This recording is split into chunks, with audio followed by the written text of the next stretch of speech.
welcome back to the Citizen channel. We're all staying safe and well, and our regular look at a match day programme. Yes, the away one this time. We're going to look at Chelsea versus City from the 12th of November 2023. An interesting one, yeah. It's of course Remembrance Sunday, so we get the obligatory poppy on our Royal British Legion, etc. But quite a thin tome for a Premier League one. You can sometimes see smaller ones for the cups, like the Carabao Cup and stuff like that. But it's still a very interesting programme, actually. Very, very interesting. Of course, with the Remembrance Sunday, there's a couple of items on it to do with World War One and Two. So we'll have a look at that today. We'll check out the facts and oddities. Humour, not so much humour in this one, which you probably wouldn't expect on Remembrance Sunday, would you? But we'll have a look at the hard copy of the game, of course. Please, if you are new to the channel, please push that subscribe button, push the bell notifications, everything City past and present, and yeah, little magazine vlogs, all different things. I mean, you might not like this, but you might like something else to do. So yeah, it'd be great if you could watch everything, but hey, I'm not greedy. Just dip in and out, whatever you fancy. Some great stuff. Let's say this is quite interesting today. Please stick with me. So it's 52 pages, just for £4. It's stapled as well. Yeah, I'll show you. You know, I was hoping there might be a poster in the middle, and there is to some extent. If you like the royal family and you like history, it's an interesting little poster. But we'll talk about that in a little while. Right? Did you know? Right, about Chelsea? Of course, their sponsors at the moment are actually Infinite Athlete. Yes, I mean, of course, Paramount Plus were lined up, weren't they, in the summer? But of course, the Premier League blocked that because of risks of upsetting the current rights holders, of course, to the Premier League. So they had to go out and find someone else. So in October, they confirmed a shirt sponsorship worth about £40 million a year with the sports technology company Infinite Athlete until the end of 23-24. So it's not a long one, but it'll get them through, won't it? It'll help them fund the next 20 players they buy or something like that. Of course, Infinite Athlete themselves, I don't know too much about them. These were established in 2023, so they are new themselves after the merger of Tempus, Ex Machina and Biocore. There you go. They combine and connect sports data from all sources to create infinite possibilities. I'm sure they do. But yes, there's a lot of technological firms involved in these teams, I find, when we do these. And of course, Trivago, who stuck with them through a few problems, of course, over the last few years, they continue to sponsor things like the training kits and stuff like that. And yeah, getting on to the content now. Yeah, I mean, I find it odd that managers are quick to big up their own achievements, aren't they? I mean, I'm not a big fan of Pochettino. I thought his tactics against Pep, he did very, very well, actually. I thought he out-tacticked, if that's a word, Pep in our game, of course. But yeah, in his little notes, I did notice he didn't give much credit for this win at Tottenham. And obviously, we know all the problems with the Tottenham game. They ended up with 9 men and they played about 20 minutes extra time, etc., etc. But I mean, his only comment really about anything about the game was obviously the fact that we were happy to win it. But he seemed to have said that by the end of the game we were dominating the match. No real mention about Spurs being down to 10, then down to 9, it being all stop-start. I mean, I know he can only put so much in a column, but you know, is this for posterity? So in 20 years' time, you read and you think, oh, that's a great victory that at Tottenham, because it's just 4-1. They don't see the ins and outs of it, do they? So yeah, but what's wrong with the manager just admitting, yeah, we had a little bit of luck by the lack of discipline from Tottenham, etc., etc. But anyway, it is what it is. Interesting piece on a guy called Frank Blunstone, one of the squad that lifted Chelsea's very first league title in 1955. Yes, they're fresh to this title business, aren't they? As the time, as well as playing for Chelsea, was doing national service. So the 50s, of course, after the war, all young men had to do national service. And of course, because he was a good player, he played for the Army football team, who played some big games. I mean, they played national teams and they played club teams. I mean, I think they opened the Glasgow Rangers floodlights. The Army team went and opened that and stuff like this. So they were quite good. They were quite a good Army team. I think they even had 1 or 2 City players in it as well. But he did say the Army football team took priority over the club, of course, and the Army team even took priority over playing for England. So there was an Army match against whoever it was, could have been against the Navy, whoever it was, that took priority all the time. He was a winger, he managed 5 caps for England, which doesn't seem a lot, but in those days it was hard to win caps, but it was even harder for him because he was up against one of England's finest ever wingers, Stanley Matthews. I think you may have heard of him. In the season they won the title, Blundstone played in about half the Chelsea matches, so totally entitled to a medal. But with his Army games and playing for England that season, he played almost 100 games. He said he was absolutely, I think he was knackered. I don't think he used them words, but I think he said he was just so tired. Just very difficult. His career ended sadly at age just 30 with a ruptured Achilles tendon a year after he helped Tommy Docherty. Yes, Tommy Docherty's Young Diamonds Chelsea team return to the First Division. I think he actually spent some time coaching the Chelsea youth team as well.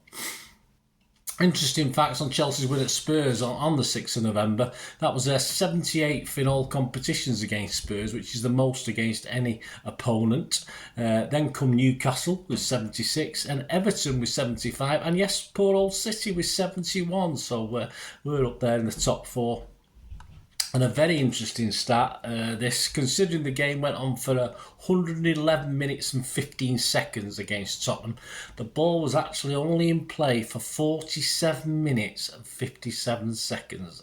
Absolutely disaster. 40, it's not just over a half, it's just a 1 half, and that's the most for any Premier League game for the last 2 seasons. But I think they did an analysis. It'd be interesting to see what the analysis this season is when they've been trying to add on time. They've sort of got a bit by the wayside for certain games, but you can see what it is, what the average is this time. But I think City always, their games always, it's in play more than other teams, I think. But it'll be interesting to see what happens this season about that.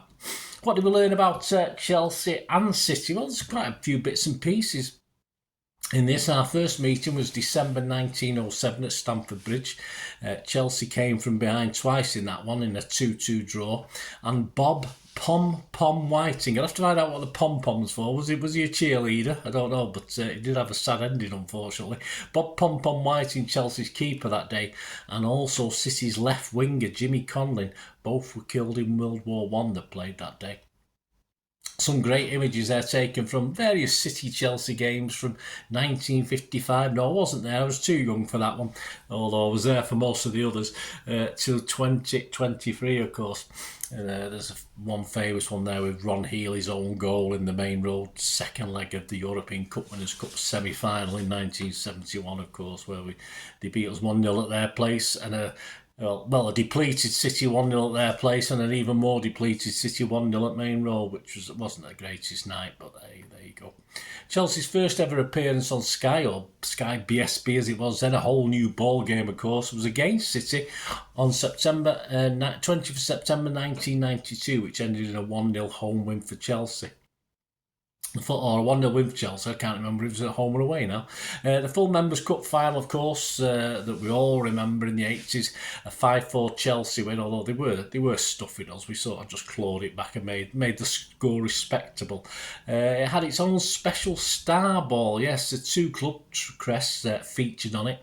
And a panel with ball suppliers. And Mr. Speedy owns it, apparently. I've been informed by Mike McCarthy, the City guy, the City shirts guy, for scoring the first ever hat-trick since Jeff Hurst at Wembley. So he's got the ball for Chelsea player. Speedy's got it. So that was interesting. Thanks, Marc, for that. Marc, did I say Mike or Marc? Marc. And it's Marc, isn't it? Marc, M-M-M-A-C, McCarthy. So yeah, thanks for that information. But yeah, the suppliers Derby Star, interestingly enough, they still supply the balls for the Bundesliga this season, so they're still going, although it's not a firm I've actually heard of. An interesting one with Paul Andrew Lake, yeah, that's his middle name, Andrew. Paul Andrew Lake's great uncle, George Andrew Lake, is on the Chelsea Remembrance Roll of Honour. Yeah, Paul and his wife Jo found this connection fairly late, actually, as only back in 2014. There must have been a feature on it. I must have missed it along the way somewhere. George, a Chelsea first teamer, died just 5 days before the war ended, which was very, very sad, of course. And George had joined Chelsea from Manchester City reserves before, obviously, the league had finished, and he went and joined up. George Lake's name is on the Great War Memorial at Creighton Park, a mile away from the Etihad. Some interesting stuff in that article. It's a great piece. It's well worth buying the programme just for that. Image of the day, yes, finally to finish off. Yes, it's the middle page.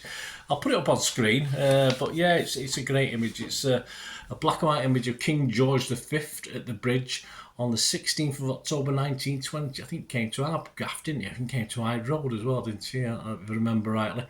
That was a match with Tottenham Hotspur, and he was meeting First World War veterans prior to kick-off on the pitch. So that was my image of the day. As I said, it probably goes with those images from City-Chelsea games as well, which were quite interesting. But I thought, seeing as he devoted a middle page spread to it, I thought I'd use that as my image of the day. And that's that, really. Although relatively small, some great stuff, especially that Paul Lake, great uncle article. Yeah, I mean, this is available from reachsportshop.com, who supply City's programmes, of course. They also do Chelsea. So if you want to get a copy, it's just face value £4. I think it's only about £1.50 postage, I think, as well. So it's well worth it, guys, even though it is only a small programme. As I said, it's well worth the purchase. And yeah, I would recommend it. Very interesting read. As I say, not many pages, but plenty on City Chelsea as well, which is nice. Hope you enjoyed it. Anyway, let me know any thoughts you've got, and of course, my thanks to Mr. McCarthy for that information on the ball. Yeah, which obviously, I think it's Mr. Speedy. If it's anybody else, I forgot to make a note of it. He tweeted just as I was coming to do this. He tweeted me, so I hadn't realised. So there you go. Anyway, hope you enjoyed that. Let me know any thoughts you've got. It'd be great to hear from you. Tell me, what's the next one then? The next one will be Liverpool. Yes, will be Liverpool at home. Next, I didn't know that, so join me for that. And well, it's going to be a couple of weeks' time, isn't it? So join me for that. Thanks for watching, guys. Until we meet again, I only ask one thing, don't I? Please stay safe, Blues. Come on, City. Bye for now.